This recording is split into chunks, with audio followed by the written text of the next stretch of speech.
नमस्कार, नमस्कार, नमस्कार। This is Byomkesh Mehar. I welcome all of you in my channel. और आज का जो टॉपिक हम लोग डिस्कस करने जा रहे हैं वो है गुप्त पीरियड, गुप्त काल, जो कि 319 एडी से लेकर 540 एडी तक करीब करीब 221 साल तक रूल किए थे। But before discussing the topic एक चीज मैं बताना चाहूंगा कि मैं जो भी क्लास लेता हूँ, हिस्ट्री, पॉलिटी, ज्योग्राफी, इकोनॉमिक्स, आप लोगों को कहानी के रूप में, स्टोरी के रूप में प्रेजेंट करने की कोशिश करता हूँ, ताकि वीडियो देखते देखते क्लास में जो है कंटेंट आपके दिमाग में हो जाए, जो आपके प्रीलिम्स और मेंस में हेल्प करे। और सेकेंडली, जो भी मैं कंटेंट यहाँ पर आप लोगों को प्रोवाइड करूंगा, ये सारे कंटेंट, ठीक है, ये जो है काफी रिसर्च के बाद और मोस्ट ऑथेंटिक कंटेंट जो कि प्रीलिम्स और मेंस में आएंगे, उसको रिलाई कर सकते हो। मतलब केवल उसको रिलाई कर सकते हो और कुछ नहीं पढ़ोगे तो भी चलेगा। जैसे कि आज के जमाने का सबसे बड़ा प्रॉब्लम है कि क्या पढ़ें क्या नहीं पढ़ें। इट्स वेरी क्रूशियल थिंग, क्योंकि आज के डेट में प्लेंटी ऑफ अवेलेबल है मटेरियल, तो उसमें कंफ्यूजन और क्रिएट हो जाता है, क्या पढ़ना, what to study, what not to study. तो मैं एक चीज बता देता हूँ कि मेरा जो चीजें है, रिसर्च है, वो एनसीईआरटी भी है, स्टैंडर्ड बुक भी है। तो हर एक चीज का मैंने रिसर्च करके आप लोगों के लिए सालों साल मैंने नोट बनाया है, ताकि आप लोगों के लिए थोड़ा सा मैं मेहनत करूँ तो आप लोगों के लिए फायदा हो जाए।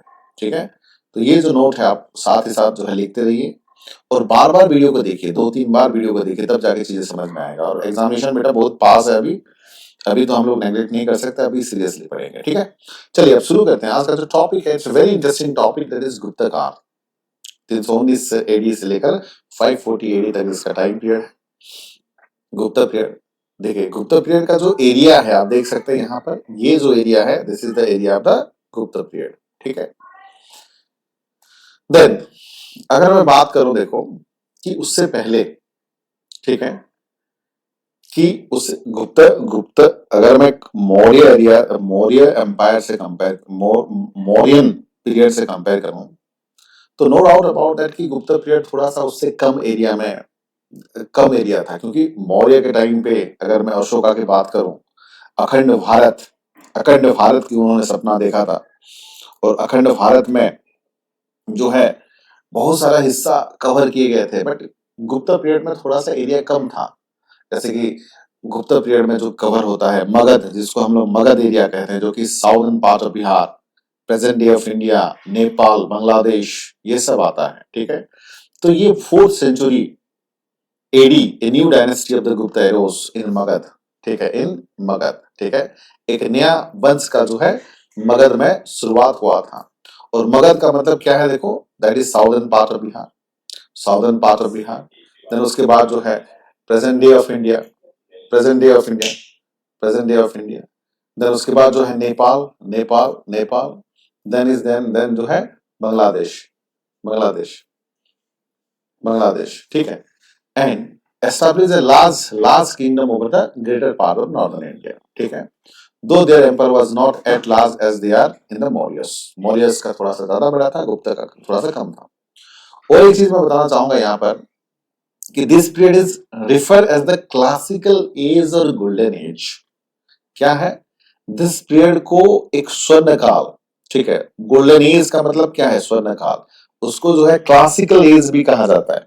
क्लासिकल एज, शास्त्रीय युग जिसको हम लोग कहते हैं, और उसको जो है गोल्डन एज, स्वर्ण काल जिसको हम लोग कहते हैं, कहा जाता है। ठीक है, ठीक है, क्योंकि सबसे बड़ा रीजन है कि उसको क्लासिकल एज या गोल्डन एज बोलने का सबसे बड़ा रीजन ये है कि इसी एज के दौरान आर्ट, आर्किटेक्चर, मतलब सबसे ज्यादा समृद्ध, सबसे ज्यादा प्रॉस्परस, सबसे ज्यादा डेवलप था।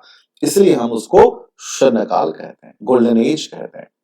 ठीक है, अब मैं बताऊंगा golden, why it's called as the golden age. But before that, देखो, हमें जो एपिग्राफिक एविडेंस मिला था, तो उसके हिसाब जो फाउंडर ऑफ गुप्त डायनेस्टी जो थे वो है श्रीगुप्त। कौन थे, वो है श्रीगुप्त थे। Sri Gupta was the founder, and उन्होंने जो है सिंपल टाइटल दिया था, दैट इज महाराजा का टाइटल दिया था, महाराजा। और गुप्त के बाद Gupta was succeeded by his son Ghatotkacha. ठीक है, जो कि उन्होंने भी महाराजा टाइटल को अपनाया था। और गुप्ता पीरियड के टाइम पे जो पहला राजधानी, फर्स्ट कैपिटल जो है पाटलिपुत्र है, ऑफ कोर्स पटना जिसको हम लोग बोलते हैं बिहार, और सेकंड कैपिटल हुआ उज्जैन। तो यहां पर देखिए, तो according to the epigraphic evidence, अगर हम लोग बात करें कि फाउंडर, कि गुप्ता डायनेस्टी के फाउंडर कौन है, तो वो होंगे श्री गुप्ता। उन्होंने अपने आप को जो टाइटल दिए थे, वो टाइटल क्या है, महाराजा। ऐसे क्वेश्चन प्रीलिम्स में आता है, ध्यान रखना, टाइटल जो है महाराजा दिए थे। और गुप्ता के बाद जो है उनका बेटा सन, उनका बेटा सन कौन है, उनका नाम क्या है बेटा, घटोत्कच। उनका बेटा जो है, उनका नाम जो है घटोत्कच, ठीक है, घटोत्कच। उन्होंने भी जो टाइटल अपनाया था, वो है महाराजा का टाइटल अपनाया था, ठीक है। और जो पहला राजधानी, फर्स्ट कैपिटल अगर हम लोग कहेंगे, पहला राजधानी जो था वो है पाटलिपुत्र। पाटलिपुत्र मतलब बिहार में जो है पटना है, मॉडर्न डे पटना को उस टाइम पे पाटलिपुत्र कहा जाता है। पाटलिपुत्र का हिस्टोरिकली काफी रेलिवेंस है, एक हिस्टोरिकल सिटी है पाटलिपुत्र, ठीक है। देन उसके बाद जो है उस टाइम पे जो है सेकंड कैपिटल, द्वितीय राजधानी जो हुआ करता था, ठीक है, वो है उज्जैन। उज्जैन एमपी, मध्य प्रदेश वाला उज्जैन, ठीक है ना। तो ये था, आप देख सकते हो कि अब बात आती है कि गुप्ता डायनेस्टी को क्लासिकल एज और गोल्डन एज क्यों कहा गया, what was the reason why Gupta period was called as the classical age और गोल्डन एज, ठीक है। अब देखो उसके बारे में अलग अलग बहस होती है, कि कुछ लोग मानते हैं कि सच में ये क्लासिकल एज था, स्वर्ण काल था। कुछ लोग मानते हैं कि ये मिथ है, ये क्लासिकल एज नहीं था, केवल कहने के लिए क्लासिकल एज था, बट रियल में नहीं था, ठीक है।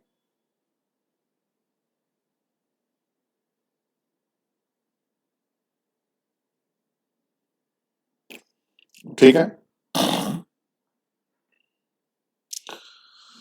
So it was like different historian have different views, but ज्यादातर मानते हैं कि ये जो है फेवर में था, मतलब it's a classical age. What was the reason behind it, कई सारे रीजन है। देखो, देखो पहला जो रीजन है, देखो पहला जो रीजन है कि there were political unity, foreign rule was completely removed and peace and prosperity prevail. का मतलब क्या है, देखो, देखो उस प्राचीन काल के दौरान, गुप्त पीरियड के दौरान कोई भी विदेशी आक्रांता, कोई भी विदेशी शासक नहीं था। जैसे कि ब्रिटिशर्स आए थे, 200 साल तक रूल किए थे, पोर्तुगीज आए थे, डच आए थे, फ्रेंच आए थे, जिन्होंने इंडिया के ऊपर रूल किया था। उसके साथ साथ जो है अफगानिस्तान, अफगान वाले आए थे, तुर्क वाले आए थे, ठीक है। जो जो वंश है ना, अलग अलग वंश हैं तुर्क्स में से, ठीक है, स्लेव, खिलजी, तुगलक, लोधी, मुगल, ये सब इंडियन नहीं है बेटा, ये सब भी बाहर से आके रूल किए थे। उसके साथ साथ पोर्तुगीज, डच, फ्रेंच, ब्रिटिशर्स तो 200 साल तक रूल किए थे। तो लेकिन गुप्ता पीरियड में ऐसा कोई बाहरी शासन नहीं था, बाहर के लोग कोई आके रूल नहीं कर पाए थे। तो दैट्स व्हाई सबसे ज्यादा पीस, शांति और सबसे ज्यादा समृद्ध प्रॉस्पेरिटी था उस टाइम पे। सेकंड चीज देखिए कि एनलाइटेड character of the government, taxes were light, punishment were mild.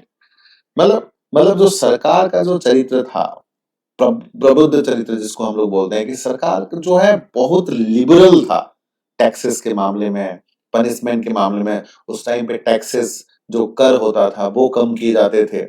उसके साथ साथ जो पनिशमेंट दिए जाते थे, जो किसी भी प्रकार का पनिशमेंट दिए जाते थे, ठीक है, उसको जो है कम कर दिया जाता था। तो लोग खुश थे उस टाइम पे।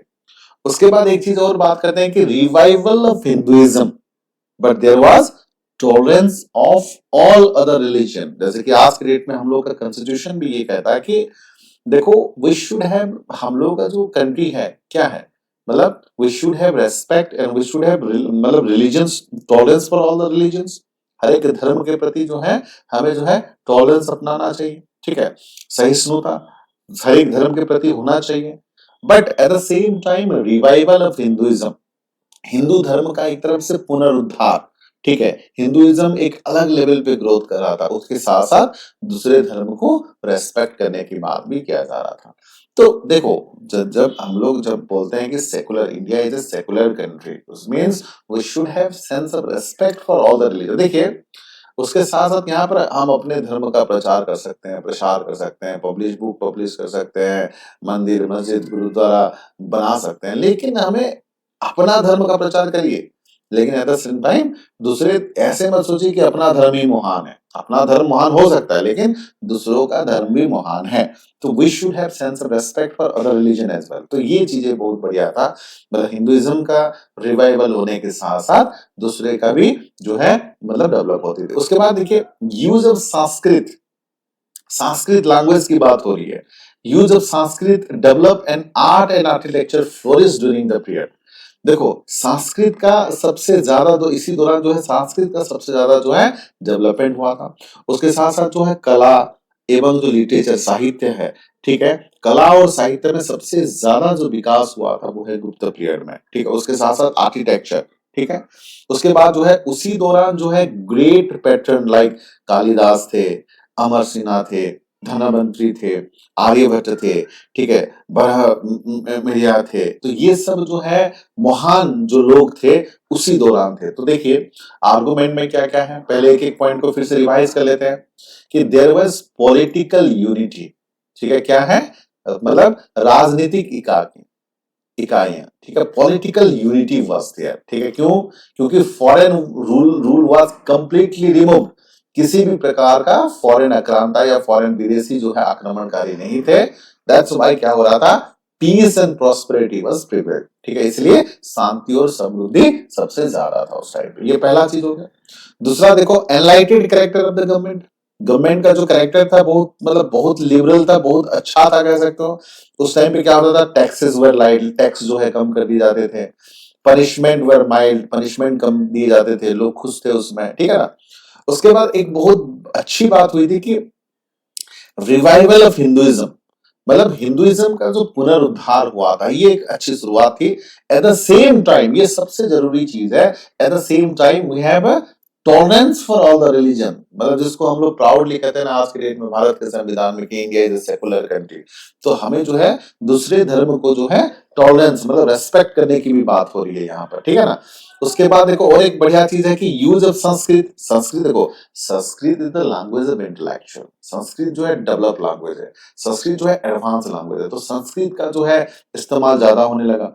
उसके साथ साथ जो है आर्ट एंड लिटरेचर, कला एवं साहित्य फ्लोरिश ड्यूरिंग द पीरियड, सबसे ज्यादा जो है विकास हुआ था। उसके साथ साथ उस टाइम पे ग्रेट पर्सन थे उस टाइम पे, जैसे कि कालिदास। कालिदास जी, कालिदास को कौन नहीं जानता है, वन ऑफ द ग्रेटेस्ट मतलब पोएट एवर। उसके बाद जो है अमर सिन्हा, ठीक है, अमर सिन्हा, ठीक है। देन उसके बाद जो है धनवंतरी, धनवंतरी, ठीक है। उसके बाद जो है आर्यभट्ट, आर्यभट्ट जी, ठीक है। देन उसके बाद जो है वरम मिहिरा, वरम मिहिरा। तो ये सब जो है ग्रेट पर्सन उस टाइम पे थे, ठीक है। ये भी उस पीरियड को खासियत बनाता है। आप देख सकते हो Sanskrit become the primary language in the Gupta period. Sanskrit जो है प्राइमरी लैंग्वेज, मैक्सिमम जो है संस्कृत का इस्तेमाल हुआ था। उसके साथ साथ देखो Brahmanism regain supreme during the Gupta period, had two branches mainly Vaishnavism and Shaivism। तो ब्राह्मणिज्म जो हिंदुइज्म का जो मैं बात कर रहा था कि रिवाइवल हुआ था, ठीक है, दो प्रकार का, एक है वैष्णविज्म, एक है शिविज्म। वैष्णविज्म जो मतलब जो विष्णु को पूजा करते हैं, शिविज्म मतलब जो शिव जी का पूजा करते हैं, है ना। तो ये आप देख सकते हो कि ये जो पीरियड है, ये जो पर्पल कलर में ये जो पीरियड है, this is area is Gupta period, Gupta period, ठीक है। देखो Gupta period is truly called the मतलब you can say golden period. Age Gupta period is called golden age of India in field of art, science and literature. कला, विज्ञान और that is साहित्य में जो है स्वर्ण काल कहा गया गुप्ता पीरियड को। अब देखो कुछ लोग जो है गुप्ता पीरियड को स्वर्ण काल जो कहा गया था उसके अगेंस्ट में बताते हैं, बोलते हैं कि नहीं वाकई में गुप्ता पीरियड जो है स्वर्ण काल नहीं था, स्वर्ण काल नहीं था। कुछ लोगों का मानना यह था कि स्वर्ण काल नहीं था, जैसे कि existence of the too many feudalities, ठीक है, बहुत अधिक सामंतों का अस्तित्व। सामंतों मतलब क्या है, मतलब जो लैंड ओनरशिप जो है फार्मर के पास नहीं होता था, ठीक है, दूसरों के पास होता था।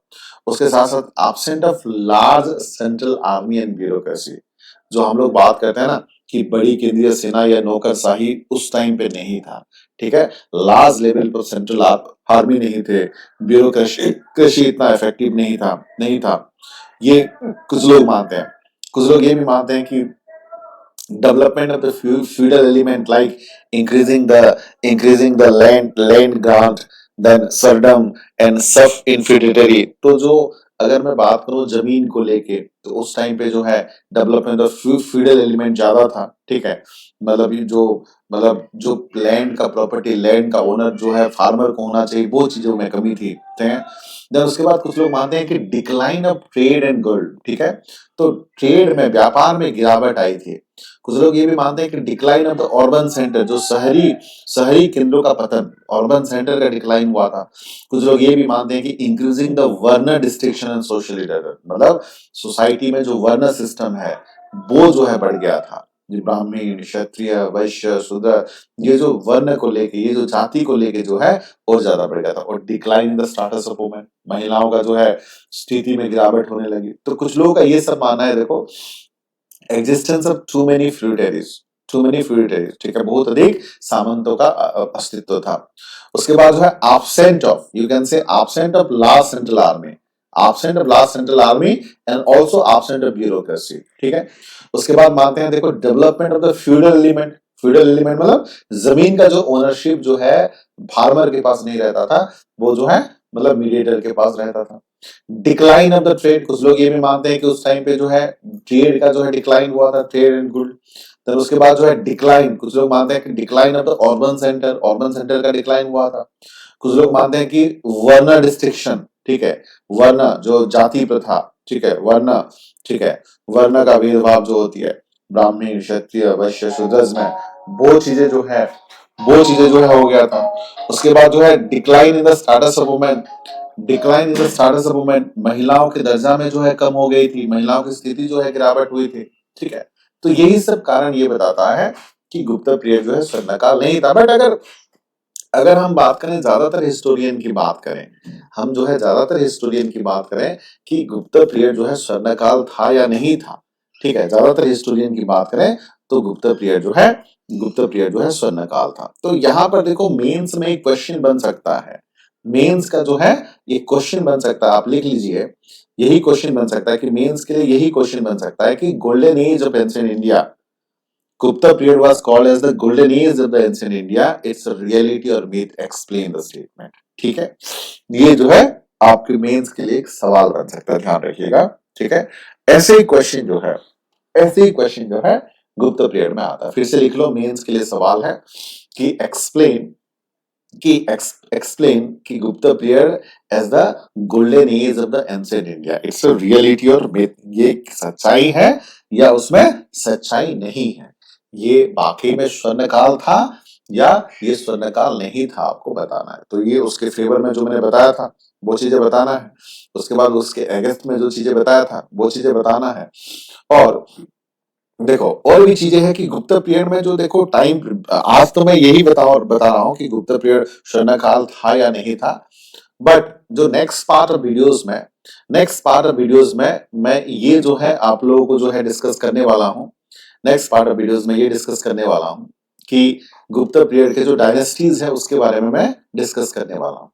गुप्त पीरियड के जो डायनेस्टी में से नेक्स्ट पार्ट में हम लोग डिस्कस करेंगे चंद्रगुप्त वन, समुद्रगुप्त, रामगुप्त, चंद्रगुप्त सेकंड जो विक्रमादित्य है, देन कुमार गुप्त, महेंद्र आदित्य, देन उसके बाद जो है Skandagupta one, then Purugupta, then Kumar Gupta second, then Buddhagupta, then Narasimhagupta, then Kumar Gupta. हालांकि उसमें से सबसे 5 जो है रेलिवेंट टॉपिक है, जो सबसे इंपॉर्टेंट है, जिसमें से चंद्रगुप्त वन, जिसमें से समुद्रगुप्त, जिसमें से चंद्रगुप्त सेकंड और विक्रमादित्य, जिसमें से कुमार गुप्त और जिसमें से स्कंदगुप्त। यहाँ तक जो है सबसे ज्यादा रेलिवेंट है, बाकी इतना ज्यादा रेलिवेंट नहीं है। तो आज के लिए मेंस के लिए क्वेश्चन आप लोग लिख लीजिए, ये जो सवाल है, और आप जो है लिख के जो है मुझे ये सवाल जो है लिख के भेज सकते हो, ठीक है। जब भी आंसर राइटिंग जो है आप लिख के मुझे भेज सकते हैं बेटा, ठीक है। आप निश्चिंत रहिए और आंसर राइटिंग जो है लिख के आप भेजिए मुझे, ठीक है। किस नंबर पे भेजोगे, देखो ये जो सवाल जो है ये है कि Gupta period was called as the golden age of ancient India, reality और myth, explain the statement. Gupta period को प्राचीन भारत का स्वर्ण काल कहा गया है, ठीक है। ये रियलिटी है या मिथ है, तो ये आपको बताना है और आंसर लिखना है। कहां पे लिखोगे बेटा, देखो आप इसी नंबर पे लिख लेना। पहला चीज तो मैं बता, ये नंबर दिया गया है, देखो नीचे दिया गया है। बट एक 50 डेज का चैलेंज मैं आप लोगों के सामने रख रहा हूँ यूपीएससी में। यहाँ पर मैं बहुत सारे कोर्सेस लाऊंगा फ्रीली, आप देखते रहिए। उसके साथ साथ let me introduce my self, I am pass out from Delhi school of economics, 10 साल से पढ़ा रहा हूँ। और जो टॉपिक मैं पढ़ाऊंगा history, polity, geography, economics, optional रहेगा पब्लिक एडमिनिस्ट्रेशन एंड हिस्ट्री। उसके साथ साथ ये किताब जो है आपको अमेजन और फ्लिपकार्ट में मिल जाएगा, जो प्रीलिम्स के लिए बेस्ट है। पेपर 1 और पेपर 2 दोनों सॉल्व है बेटा। उसके साथ साथ ये देखिए हम लोग का जो चैनल है उस पे आप सब्सक्राइब कर सकते हो और वीडियो देख सकते हो। फ्री क्लासेस अवेलेबल है जिसमें कंप्लीट हिस्ट्री है, कंप्लीट पॉलिटी है। उसके साथ साथ ये देखो हमारा कोर्स अवेलेबल है। कोर्स कैसा बेटा, ये एग्जाम कैंपस हम लोग का ऐप है, ये गूगल प्ले स्टोर में और ऐप स्टोर में आपको मिल जाएगा। आप डाउनलोड कर लीजिए। ये देखिए ये नंबर भी है, कांटेक्ट कर सकते हो डायरेक्टली मुझसे, पर्सनल मेंटरशिप के लिए बात कर सकते हो। जैसे कि इकोनॉमिक्स का अलग कोर्स है, पॉलिटी का अलग है, हिस्ट्री का अलग है, पॉलिटी का अलग है, ज्योग्राफी का अलग है। सबको मिला के अब की बार यूपीएससी पार है। ठीक है, तो ये जो है डिस्काउंट अभी चल रहा है, तो आप इस नंबर पे भी कांटेक्ट कर सकते हो, किसी भी प्रकार का डाउट है, क्वेरीज है। उसके साथ साथ ये जो हम लोग का कोर्स है, गूगल प्ले स्टोर से ऐप डाउनलोड कर सकते हो एग्जाम कैंपस। उसके साथ साथ ये हमारे चैनल है, ठीक है, यूट्यूब के चैनल है, ये हमारे चैनल है। Exam campus, GK shorts, global TV, ये सब हमारे चैनल्स हैं।